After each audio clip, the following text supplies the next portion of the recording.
कहाँ जाना है मैडम? कहाँ? शादी के पहले आता है सीजन शादी.com का। आज ही डाउनलोड कीजिए।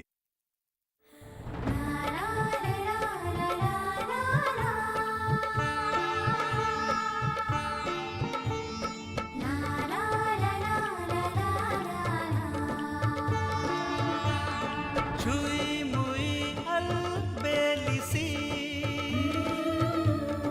हया में सिमटी अलहड़सी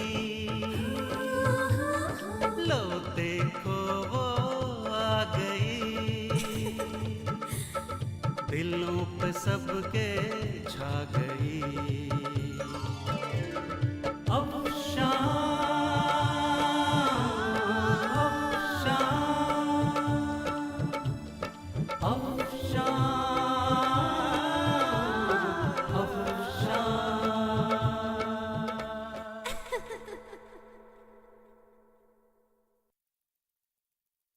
आदाब नाजरीन, आपने देखा कि नज़हत और शाहिद की शादी के बाद सैयद साहब आबिद, आलमारा और हुस्न आरा से अफशां और फर्रुख की शादी के बारे में बात करते हैं।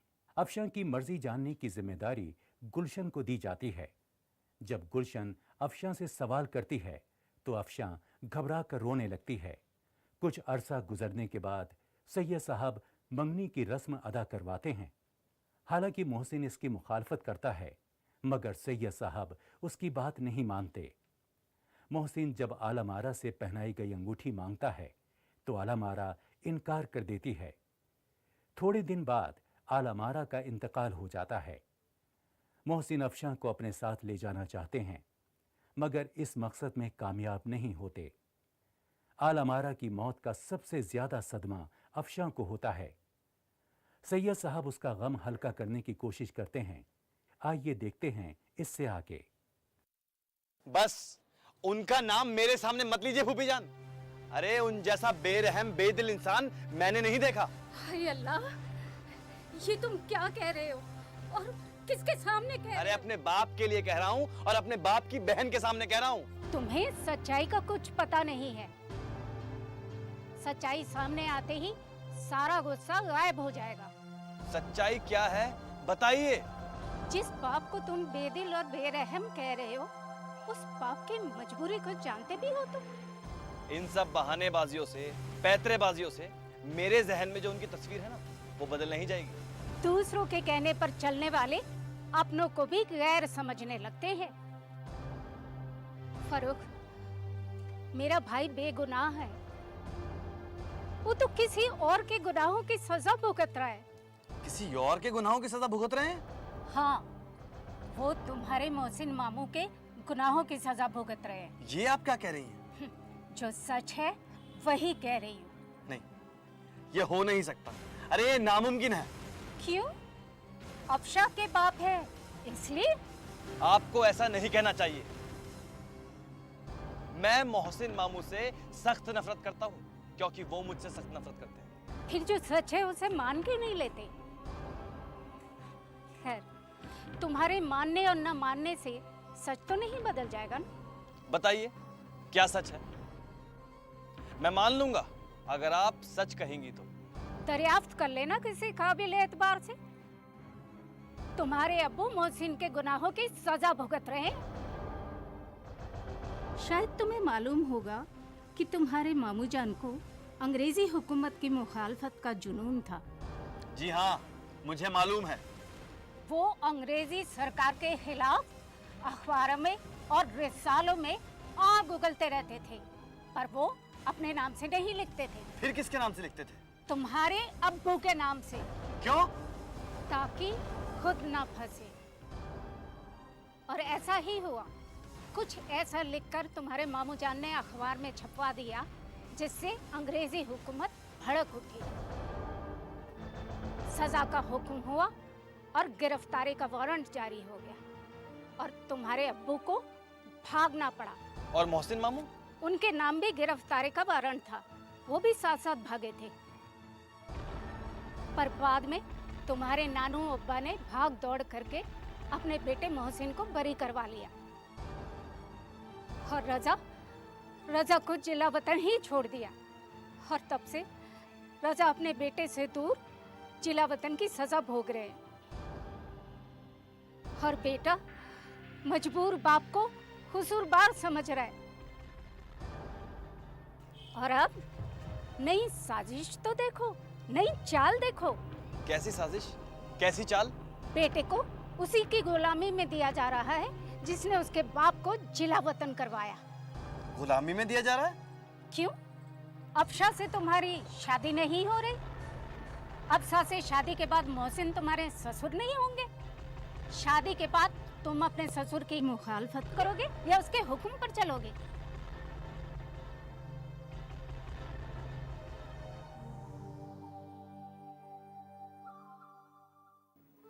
भाई तुम लोग आईने के सामने ही खड़े रहोगे या बाजार भी चलोगे?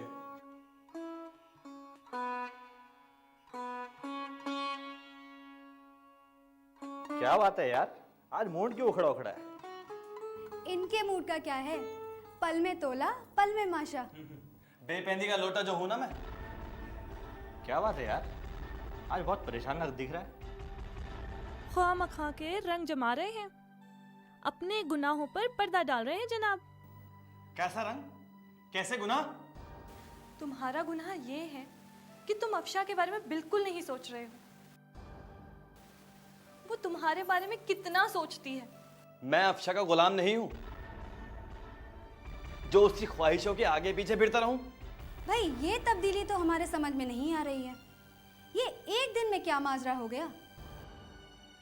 जिसके दीदार के लिए जनाब क्या कुछ नहीं करते थे, आज एकदम से। अब आ कहां से रहे हैं? मैं फूफी अम्मा के यहाँ से आ रहा हूं।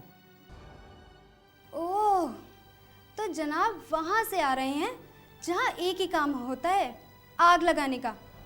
मुझे आंखें मत दिखाओ, मैं कोई अफशा नहीं हूं जिस पर तुम कौड़े बरसाते रहो और वो चुपचाप सहती रहे। भाई नो आर्ग्यूमेंट्स, भाई आपस में तकरार अच्छा नहीं। सच्ची बात कड़वी लगती है, मैं कहे बिना नहीं रह सकती। उन्होंने ही इनके मन में जहर भरा है। मुझे आंख मत दिखाओ, मैं कोई अफसर नहीं हूं जिस पर तुम कोड़े पे कोड़े बरसाते रहो और आह किए बिना चुपचाप सहती रहे। फरूक, तुम्हें मालूम है अफशा किस कदर तुम्हें चाहती है? बचपन में तुम्हें स्कूल से आते जरा देर होती थी और वो किस तरह परेशान हो जाती थी। जब तुम देहरादून से बीमार होकर घर वापस आए थे, याद है उसकी क्या हालत हुई थी? आज बड़े शान से कह रहे हैं क्या मैं अफशा का गुलाम हूँ? मैं पूछती हूँ, क्या अफशा तुम्हारी गुलाम है?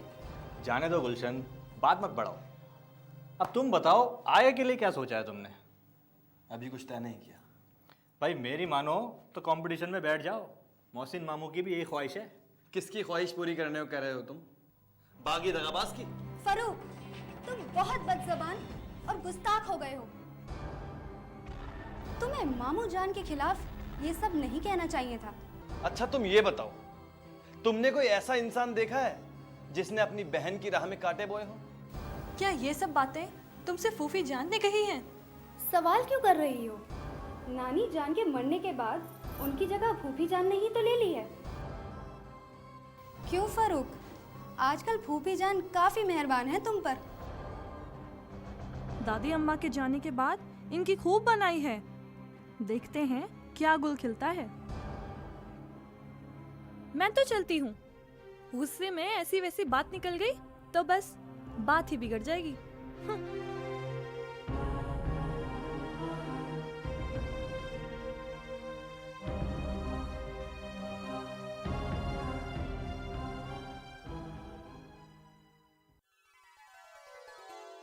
अस्सलाम वालेकुम नाना जान। वालेकुम अस्सलाम, खुश रहो बरखुरदार, बैठो। जी अरे भाई तुम्हारी छुट्टियां बाकी हैं या? जी अभी बाकी हैं। देखो बेटा, वैसे तो अल्लाह के करम से खुद इतने समझदार और होशियार हो कि तुम्हें कुछ समझाने की जरूरत नहीं है। नहीं नानू जान, हम कितने भी काबिल और समझदार क्यों ना हो जाएं, आपके सामने तो बच्चे ही रहेंगे। इस नाते हमें हमेशा आपकी रहनुमाई की ज़रूरत पड़ती रहेगी। तुम्हारी बातों से दिल खुश हुआ बेटे। जिंदगी के सफर का रास्ता बहुत फिसलन भरा है और खास तौर से पुलिस के फर्ज का रास्ता। अल्लाह के करम से तुम पुलिस के एक बड़े अफसर बन गए हो। पुलिस महकमे की भी अपनी एक बड़ी शान है। बिल्कुल सही कह रहे हैं नानू जान, शान तो है। लेकिन बेटा, ये शान तभी है जब इस शान की हिफाजत ईमानदारी से की जाए। बेशक नानू जान, फर्ज और ईमान दोनों एक साथ ना हो तो फर्ज एक गुनाह बन जाता है, एक दाग बन जाता है। बहुत अच्छा ख्याल है तुम्हारा। हाँ शाहिद जी आजकल फरूख कुछ बुझा बुझा सा रहता है। जी, उसकी वजह है उसकी फूफी अम्मी। नसीरा, उसने क्या किया? उन्होंने ही तो जहर भरा है फरूख के दिमाग में, अली रजा खालू के बारे में और मोहसिन मामू के खिलाफ। अब फरूख नानी अम्मा की कब्र के पास बैठकर सोचता रहता है। तो ये बात है। मैं खुद सोच रहा था कि फारूक को सारी बातें सच सच बता दूं ताकि कोई गलतफहमी ना रह जाए। हाँ नानू जान, वो गलतफहमी का शिकार ही हुआ है। बात यह है बेटे, गलती दोनों से हुई थी। अली रजा के अल्फाज काबिल एतराज थे, बहुत सख्त अंदाज था उनका। ऐसी बयानबाजी कोई भी हुकूमत बर्दाश्त नहीं कर सकती। मैंने पूरी कोशिश की कि दोनों को सजा ना हो, लेकिन मेरी कोशिश के पहले ही दोनों भाग गए। फारूक को समझा देना कि किसी की बातों में ना आए, वरना मुझे अफसोस होगा। मैंने समझाया नानू जान। मुझे समझ में नहीं आता कि दोनों के बीच में ऐसी कौन सी बात हो गई जो एक दूसरे की सूरत देखना गवारा नहीं करते, जबकि पहले दोनों हम निवाला थे। ये कशीदगी क्यों पैदा हुई इन दोनों के बीच, कुछ पता नहीं। कई बार मैंने चाहा कि इस खाई को पाट दूं, लेकिन अली रजा ने मुझे अपना सही पता दिया ही नहीं। और मेरे दिल में एक गम हमेशा के लिए रख दिया। तो मेरे हिस्से कर दी हुस्ना और फारूक की फिक्र। अच्छा फूफी जान, एक बात बताइए, क्या अफशा को अंगूठी जोर जबरदस्ती से पहनाई गई थी या उसकी मर्जी थी? मुझे तो यही लगता है कि जोर जबरदस्ती पहनाई गई थी। लोगों ने गुलशन के जरिए अफशा पर दबाव डलवाकर राजी किया है। अफशा की अपनी मर्जी नहीं थी। ये आप किस बिना पे कह रही हैं? कर ऐसी बात नहीं होती तो मोहसिन अफशा की शादी आईसीएस से तय करते। अफशा ने किसी न किसी जरिए अपने बाप से अपनी मर्जी जाहिर कर दी है। आखिर है तो उन्हीं की बेटी। खून अपने खून की तरफ ही जाता है, अपना रंग पहचानता है। फिर चाहे कोई लाभ क्यों ना करे। क्या फूफी की बात का यकीन किया जा सकता है? कर ऐसी बात नहीं होती, अफशा राजी होती तो अंगूठी तुम्हारी नफरत में उतार फेंकती वो। ये आपने कैसे जाना? मुझे हमीदा ने बताया। अरे गुलशन ने लाख समझाया, पर अफशा नहीं पहनी तो नहीं पहनी। और सबसे अहम बात ये है जो तुम्हारी शादी के बाद आएगी। कैसी अहम बात? तुम्हारी औलाद दोगली कही जाएगी और हमारे खानदान पर बददुमा दाग लग जाएगा।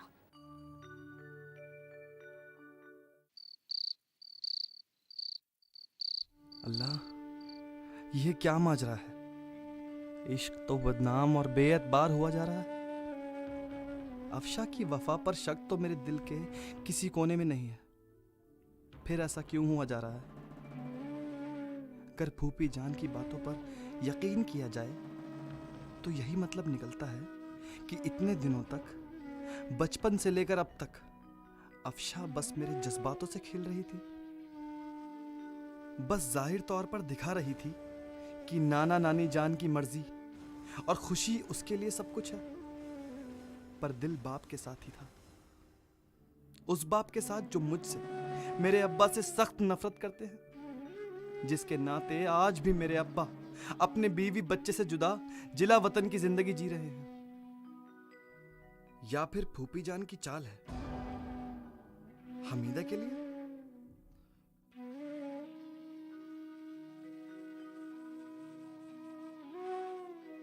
मेरे लिए पहनाई गई अंगूठी अफशा ने उतार क्यों फेंकी?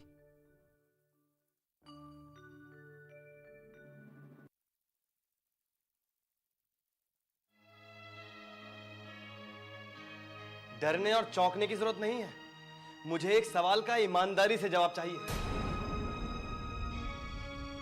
सच सच बताओ, तुम वफा की आड़ में मेरे साथ बेवफाई तो नहीं कर रही? ये तुम क्या कह रहे हो फरूख? वफा की आड़ में बेवफाई? हाँ, मेरा यही सवाल है। ये कहकर तो तुमने मेरी पाक मोहब्बत को नापाक कर दिया फरूख। तुम जाओ यहाँ से। मुझे तुम्हारे किसी भी सवाल का जवाब नहीं देना।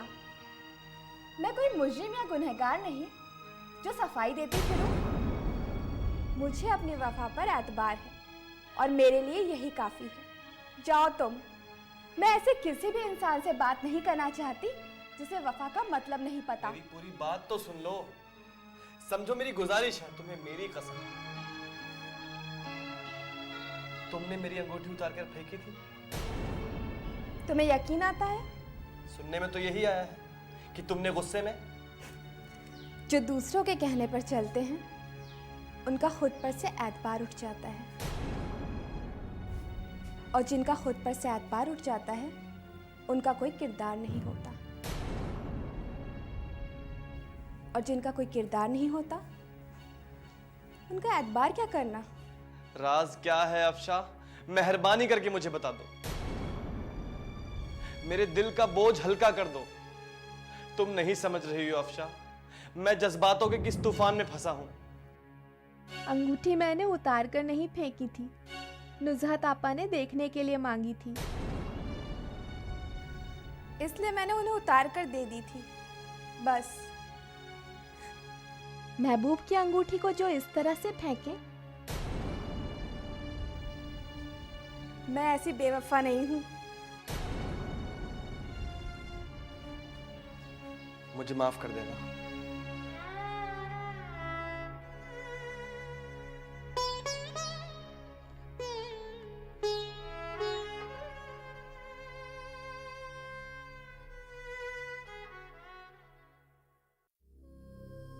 तुम बेकसूर कसूरवार बनाई जा रही हो। बार बार शक की उंगलियां तुम्हारी तरफ उठ रही हैं। तुम्हें कटघरे में खड़ा करके सफाई मांगी जा रही है। जिस पर जिंदगी का दारोमदार था वो भी करवट बदलने लगा है।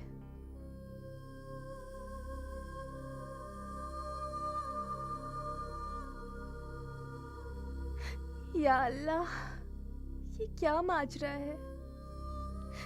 बार बार मुझे इस कर्ब से क्यों गुजरना पड़ रहा है।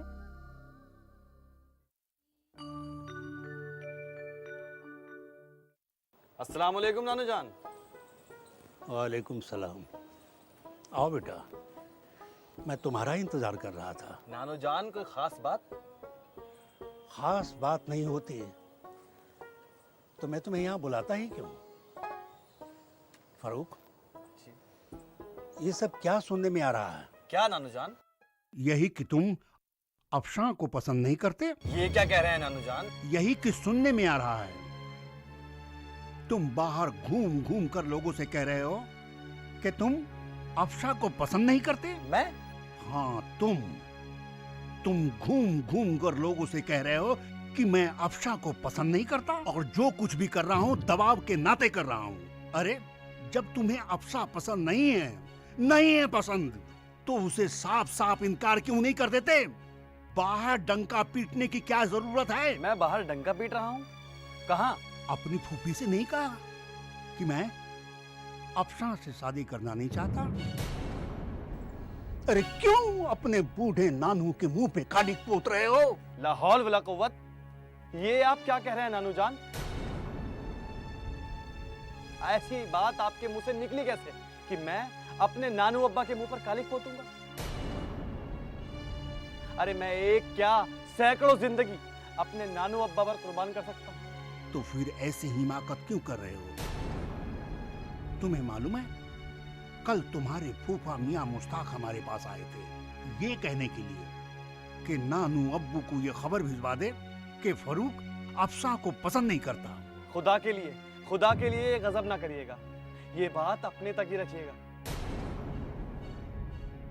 नानू अब्बा के कानों तक ये बात ना पहुंचे। सुनने में तो ये भी आ रहा है कि तुम अफसा की जगह नसीरा की बेटी हमीदा से शादी करना चाहते हो। नानू जान, ये सब बातें मैं उन्हें बनाने के लिए करता हूँ, इसमें जरा भी हकीकत नहीं। लेकिन तुम्हारी इन्हीं सब बातों ने मामले को उलझा दिया है। उधर मोहसिन मियाँ अफशा की शादी किसी ICS से करवा रहे हैं। अरे अफशा के अरमानों का किसी को ख्याल ही नहीं है। ऐसा मत कहिए नानू जान, ऐसा मत कहिए। अफशा को छोड़कर किसी और का ख्याल भी नहीं है मेरे दिल में। ईमान की कसम खा के कह रहे हो? ईमान की कसम नानू जान। ठीक है, तो बेटा इसी हफ्ते निकाह हो जाना चाहिए। तुम्हारे नानू अब्बा की भी यही तमन्ना है। अरे रोशन आरा, हुस्न आरा, अरे कहाँ हो भाई तुम लोग, कहाँ हो? क्या बात है मामू जान, आज बड़े बेताब नजर आ रहे हो। अरे बेटे बेटे मुबारक हो बेटे, अली रजा आ रही है। हाँ सच अब्बू? हाँ बिल्कुल सच। मामू जान, आपको कैसे पता चला कि रजा अली आ रहे हैं? आबिद, उसका खत आया है, इटली से 15 दिन में यहाँ पहुंच जाएगा। पानी के जहाज से आ रहा है, बड़ी मुश्किल से जगह मिली उसको पानी के जहाज में। ये तो हम सबके लिए बड़ी खुशी की बात है। रजा भाई को देखने के लिए आंखें तरस गई थी। मैं तो उम्मीद ही छोड़ चुका था, सोच लिया था कि ये जख्म लेकर ही शायद दुनिया से जाऊंगा, लेकिन उस अल्लाह का बड़ा करम कि उसने बिछड़ों को मिला दिया। काश आज अम्मी भी जिंदा होती। अल्लाह को शायद यही मंजूर था, और शायद बेटे इसी में हमारी भलाई थी। आबिद, आप फौरन तार भिजवा दें एहसन और मोहसिन के लिए। मोहसिन भाई, अस्सलाम वालेकुम। मैंने जो कुछ किया ये तुम्हारे भले के लिए किया। मेरे दिल में कोई बुराई नहीं थी। मैंने तो तुम्हारी और तुम्हारी औलाद की बेबूदी चाही थी। मेरी यही तमन्ना थी कि यहूदी दाऊद यानी तुम्हारा ससुर जो अपनी बेटी और तुम्हारी शादी से बेहद नाराज़ था, वो किसी तरह से मान जाए। लेकिन तुमने 3 महीने में ही दूसरी शादी करके सारा मसला ही ख़त्म कर दिया। इससे मुझे दिली चोट पहुंची। इस नाते मैंने किनारा कर लिया, सबसे रूपोश हो गया, गुमनामी की ज़िंदगी जीने लगा। लेकिन अब इनकलाब की लहर चारों तरफ फैल चुकी है। यहाँ इटली में हालात बदल रहे हैं। काफ़ी भाग दौड़ के बाद माल्टा नाम के जहाज़ में जगह मिल पाई है। बम्बई पहुँचते ही तुम्हें तार दूंगा। खुदा हाफिज, तुम्हारा भाई अली रजा।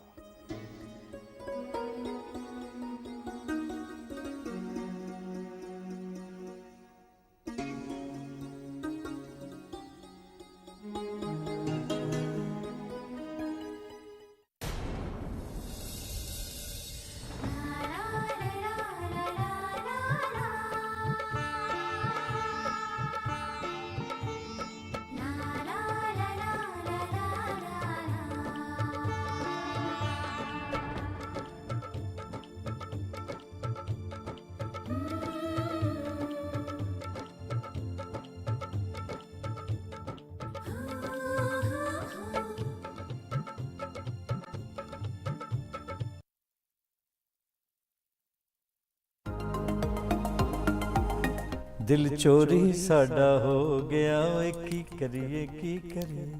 ऐसा कौन सा ख्वाब है हंसराज जी जो आपको लगता है कि अभी भी पूरा होना बाकी है? मैंने कहा एक ही ख्वाहिश है कि कोई ख्वाहिश ना रहे।